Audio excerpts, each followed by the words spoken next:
Pambansang loyalista, dito mo makikita. Pambansang loyalista, dito makikita ang totoong balita. 1, 2, 3. Pambansang loyalista, ito ang the best.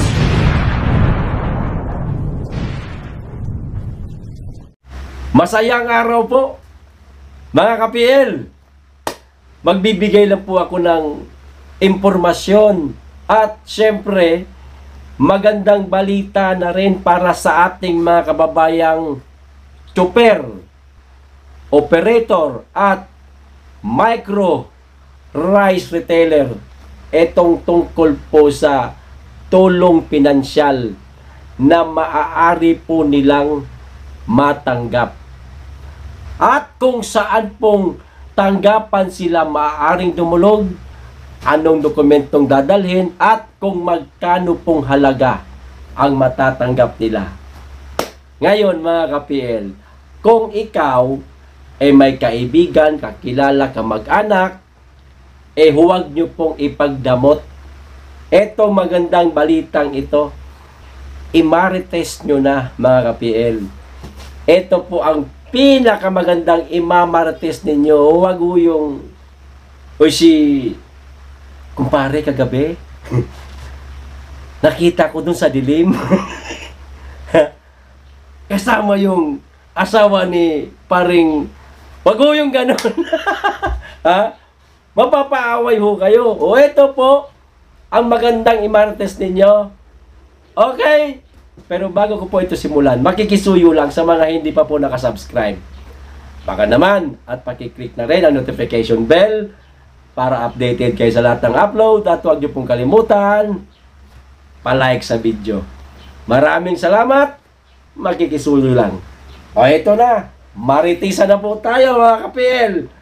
Unahin ko lang po itong sa mga kababayan nating chopper at operator.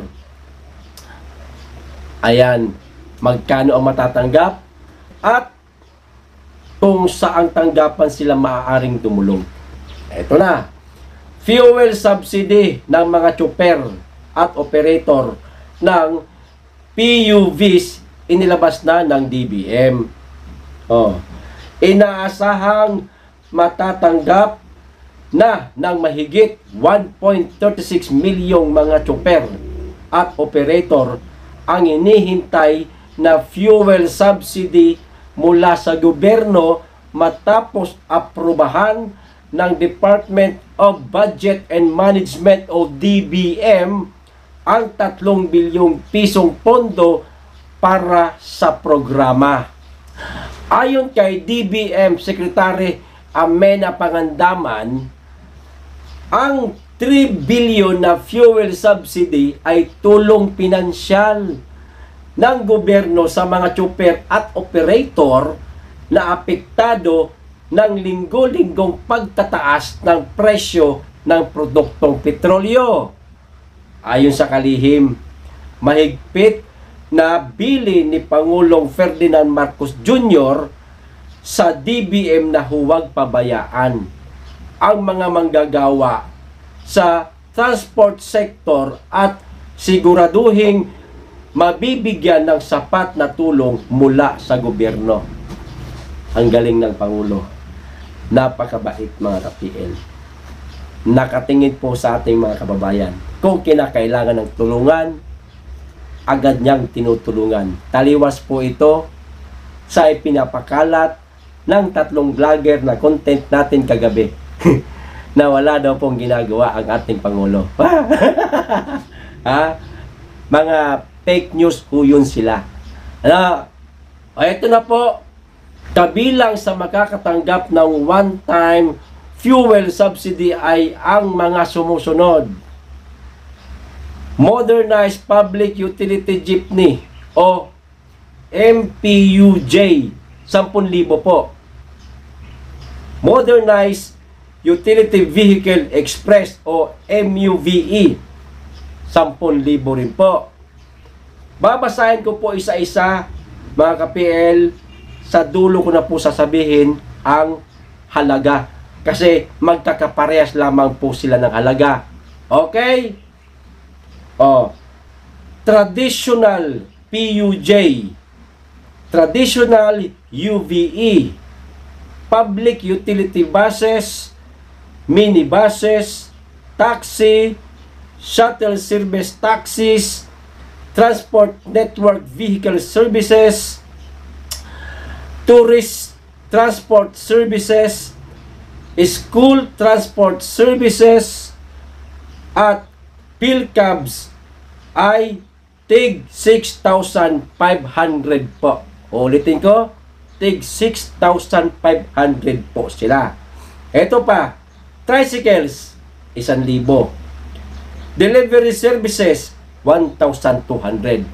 Ngayon, saan po sila maaaring dumulog? Ito na.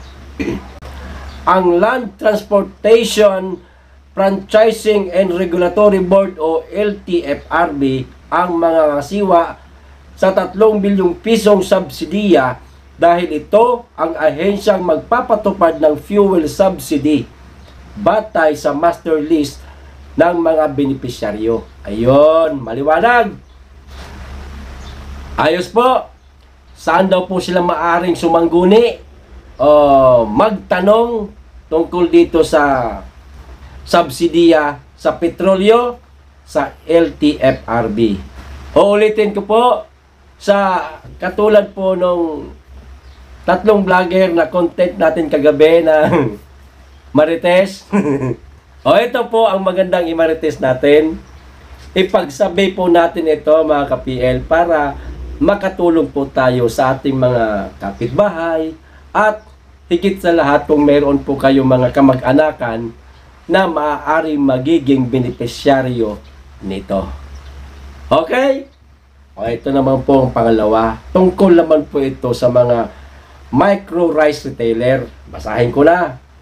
Para sa mga micro rice retailers na apektado ng ipinatupad na Executive Order number 39 o mandated price ceiling, ilulunsad ng Department of Social Welfare and Development ang SLP Cash Assistance for Micro Rice Retailers.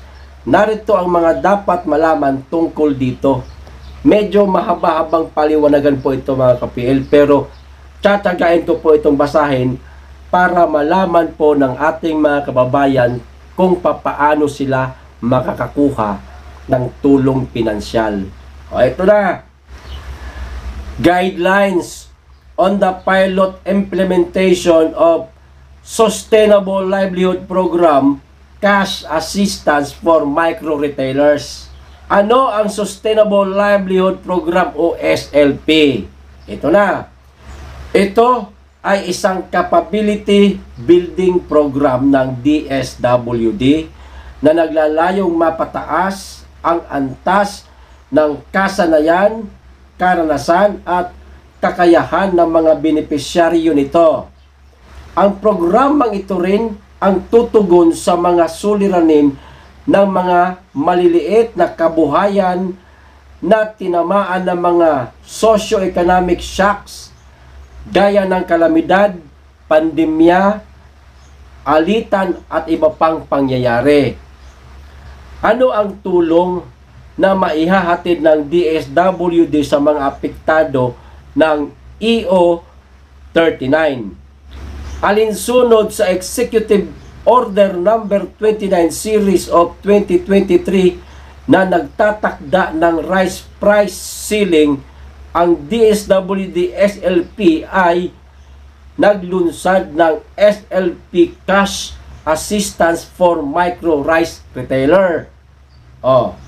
Ano ang pangunahing layunin ng SLP Assistance for Micro Rice Retailer? Nilalayon ng SLP Cash Assistance for Micro Rice Retailer na matulungan ang mga kababayan nating mga micro rice retailers na naapektuhan ng rice price ceiling. Sino-sino ang mga katuwang ng DSWD sa hakbangin na ito at ano ang kanilang mga responsibilidad? Katuwang ng DSWD ang DTI para sa proyektong ito. sa DTI magmumula ang listahan ng mga micro rice retailers na mabibigyan ng tulong pinansyal. Sila rin ang responsable upang masiguro na nasa listahan ang mga naapektuhan ng rice price ceiling. Sino-sino naman ang mga maaaring makatanggap ng SLP cash assistance for micro rice retailers? Ito na. Ang mga natukoy sa apektadong micro rice retailers na isisertipika at pagkatapos ay i-endorso ng DTI ang maaaring makatanggap ng SLP cash assistance for micro rice retailers. Magkano ang maaaring matanggap ng mga kwalipikado? Ang mga kwalipikadong micro, small scale rice retailers ay makatatanggap ng hindi lalagpas sa 15,000 piso na subsidiya. Ito pa, ano ang proseso na pagdaraanan bago matanggap ang naturang subsidy? Maaaring magpunta sa inyong DSWD field office upang alamin kung ikaw ay kabilang sa ilalabas na listahan ng DTI na mga kwalipikadong micro-scale rice retailers na makatatanggap ng subsidiya. Sakaling ma-verify na ikaw ay kabilang sa listahan ng DTI, kailangang magpresenta ng isang orihinal at kopya ng alinman sa mga sumusunod na dokumento ng pagkakakilanlan. Mga ID po ito, mga ka-PL. Una, Pantawid ID, Voters ID, Philippine Identification System ID o Philippine Identification Card, Passport, Driver's License, Social Security Unified Multiplied Purpose ID o SSS UMID. Ayan. Government Service Insurance System o GSIS. Ayan. Postal ID, Professional Regular Commission o PCRID, Integrated Bar of the Philippines o IBPID. O ito pa, marami pa po. Overseas Workers Welfare Administration o OWA ID, Overseas Filipino Worker o OFW ID, Seaman's Book, Senior Citizens ID, Tax Identification Number ID, Philippine Health Insurance Corporation o PhilHealth ID, Persons with Disabilities o PWDs ID, Solo Parent, at any other government issued ID with complete name, picture, and complete address. Pagkatapos, sasailalim sa profiling stage ang individual. Dito, kailangang sagutan ang ibibigay na SLP profile form. Matapos makatanggap ng cash assistance for micro rice retailer, magsasagawa rin ang DSWD SLP ng evaluasyon at monitoring kung saan at paano nagastos ang nasabing subsidiya. Kumbaga, parang meron pong liquidation. O, saan mo nagamit yung subsidiya? Totoo bang ginamit mo ito sa mabuti? O baka naman tinawag mo lang yung mga tropa mo tapos nag-inuman lang kayo. Ganon! Ayos! O, ipagsabi po natin, mga ka-PL, ito magandang balita sa ating mga kababayan para makatanggap po sila ng tulong pinansyal. Okay? Hanggang dito lang po at napahaba na po tayo. Maraming salamat po sa inyo lahat. Mag-ingat po kayong lagi. Be blessed.